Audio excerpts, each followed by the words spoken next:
Far above the clouds, there was a magical place called Moonlit City.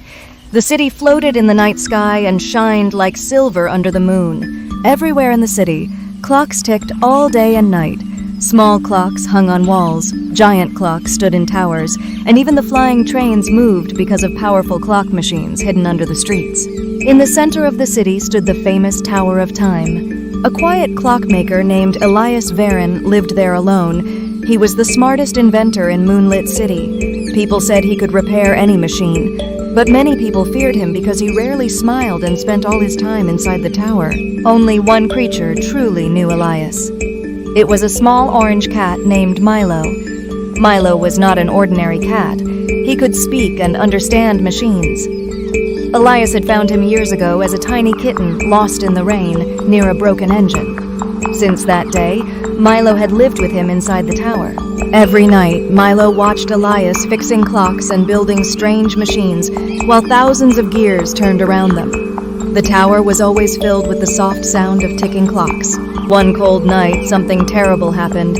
At exactly midnight, every clock in Moonlit City suddenly stopped. The ticking sounds disappeared. The streetlights went dark. Flying trains froze in the sky. People screamed and ran through the streets in fear. Without the clocks, the city could fall from the sky. Milo quickly looked at Elias. "What happened?" he asked nervously. Elias looked pale and frightened. "The heart clock has stopped," he whispered. The heart clock was the secret machine hidden deep beneath the city. It powered every clock, engine, and machine in Moonlit City. "Can you repair it?" Milo asked. Elias stayed silent for a moment, then slowly shook his head.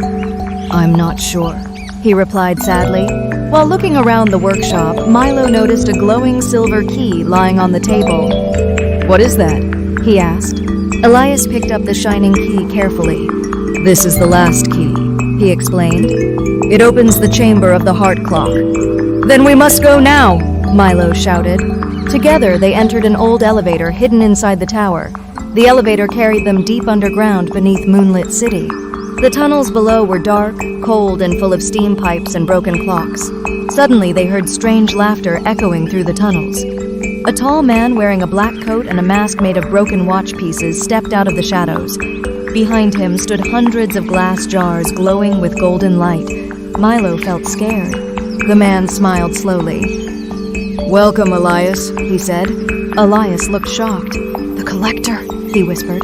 The collector pointed toward the glowing jars. "These are memories," he said. "People lose their happy moments too easily. I collect and protect them forever." "You stopped the heart clock!" Elias shouted angrily. "Yes," the collector replied calmly. "Time destroys everything. I want to stop time forever." Suddenly, the ground shook violently. Huge gears broke apart around them. Steam burst from giant pipes, and the city above slowly began falling from the sky. Elias and Milo ran across dangerous bridges while giant machines crashed beside them. Then the collector slowly removed his mask. Milo gasped in surprise. The man looked almost exactly like Elias. It was Lucien Varin, Elias's younger brother, who everyone believed had died many years ago. "You abandoned me!" Lucien shouted angrily. "I tried to save you," Elias replied. "No," Lucien cried. "You cared more about your machines than your family." Nearby, the heart clock glowed weakly like a dying star. Milo finally understood the truth. The heart clock did not run on electricity. It worked using happy memories. That was why Lucien had collected memories from people across the city. Without enough memories, the heart clock would stop forever, and Moonlit City would fall from the sky. Elias looked calmly at Milo. "There is only one way to save Moonlit City," he said quietly. "What way?" Milo asked. Elias gave a gentle smile. "I must give my own memories to the heart clock." Milo looked surprised. "All your memories?" he asked softly. Elias slowly nodded. "If I do this, I will forget my tower, my inventions, my brother, and even you." The underground chamber became very quiet. Then Milo stepped closer. "You once told me that time becomes special when we share it with people we care about," the little cat said kindly. Elias closed his eyes and placed both hands on the heart clock. Suddenly, a warm golden light filled the chamber. Elias's memories began flowing into the giant machine. His childhood, his adventures with Lucien, The day he found little Milo alone in the rain. One by one, the memories entered the heart clock. Then the giant machine slowly came back to life. Far above the clouds, Moonlit City awakened once again. The lights turned on. The flying trains moved through the sky. The great engines started working again. The city was finally safe. Elias became weak and slowly sat down beside the heart clock. A few days later, the people of Moonlit City celebrated with music, lights, and dancing in the streets.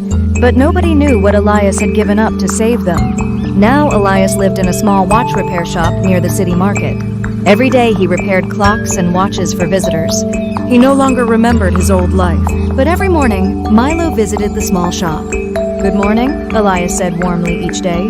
"Good morning, old friend," Milo replied with a happy smile. Even though Elias had forgotten the past, he always felt peaceful whenever Milo was near him. And high above the clouds, the clocks of Moonlit City continued ticking under the shining moon forever.